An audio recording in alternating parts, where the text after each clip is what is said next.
Hello, I'm Tom. Today I'm going to be talking about one of the ways a computer manages its memory, the clock algorithm.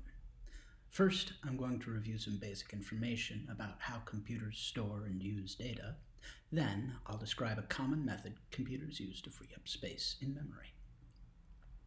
Two of the main parts of a computer are a computer's hard drive and a computer's memory. The hard drive is a long-term storage area for all the information on a computer. Applications, documents, movies, music, and anything else that gets saved on a computer. Memory is a high-performance, temporary form of storage that lets a computer quickly and efficiently work with information.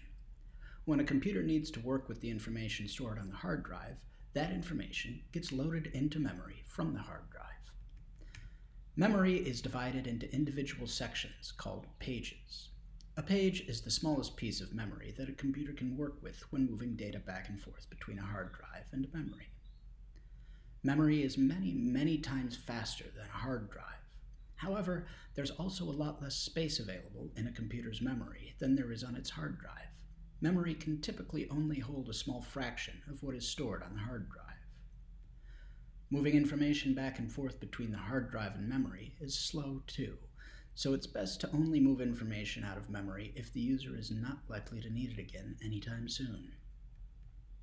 If a computer doesn't manage memory efficiently, then that computer will waste a lot of time moving commonly used information back and forth between the hard drive and memory.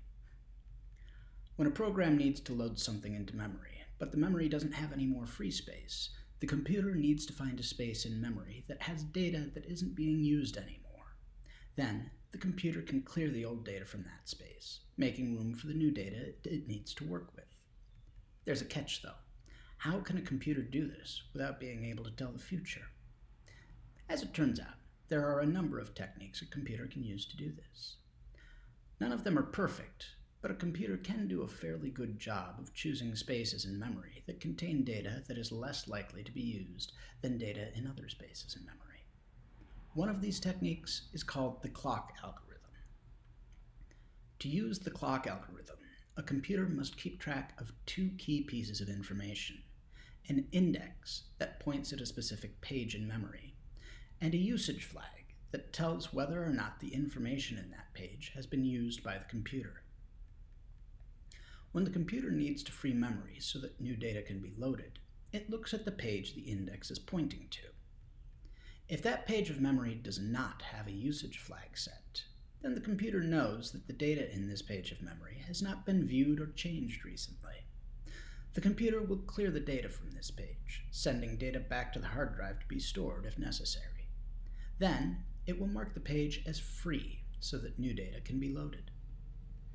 If that page of memory does have a usage flag set, then the computer knows that the data in this page of memory has been viewed or changed recently. Because it hasn't been used recently, the computer assumes that it is still in use, and that it should not clear this page to load new data. Instead, it removes the usage flag. Then, the index moves on to the next page in memory. When the index reaches the last page in memory, it goes back to the first page in memory.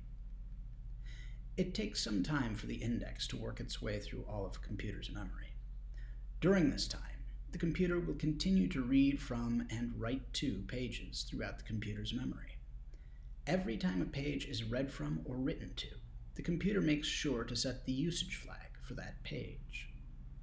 The computer assumes that pages in active use will have been read from or written to in the time it takes for the index to make a full circuit of the memory. This assumption is very often a good assumption, and it's what makes the clock algorithm work well. We call this algorithm the clock algorithm because if you imagine the pages of memory as being organized in a circle and the index as being a pointer in the middle of this circle, then the entire process looks and works like a clock. The clock algorithm is a good way to manage memory. It is effective because it only frees pages that have not been used recently. It is also efficient because it can be done with very few resources and very little effort on the computer's part. And that's it. If you enjoyed this video, or if you have any questions, please feel free to comment below. You can also check the video description for other ways to contact me. Thank you for watching.